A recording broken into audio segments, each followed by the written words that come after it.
everybody, what's up and welcome to today's video guys. And today I'll be showing you how to change your payment method on Google Ads.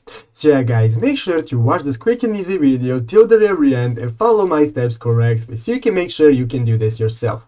But yeah guys, let's get straight into it. The first thing you want to do guys, go ahead to the official Google Ads website, ads.google.com.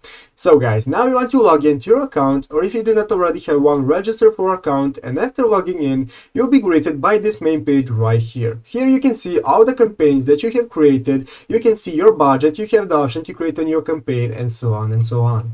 So guys, the first thing you want to do to change our payment method is the following. We want to go into the upper right corner and find this button right here called search. So go ahead and click on search, and this will open up this option to search your Google Ads.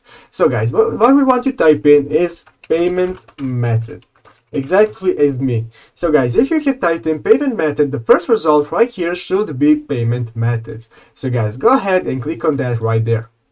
And now guys, this will open up this new page where you can see your current payment methods. You can remove them, you can edit them, or you can add a new payment method. If you want to edit your current one, just go ahead and click on edit. And if you want to add a payment method guys, then all you have to do is click on add payment method, and then you'll be able to add a new payment method to your account. So yeah guys, that's how you do it. That's how you change payment methods on Google Ads. I hope this video was helpful. If it was, make sure to leave a like and subscribe to the channel. So guys, thank you for watching, take care, and bye.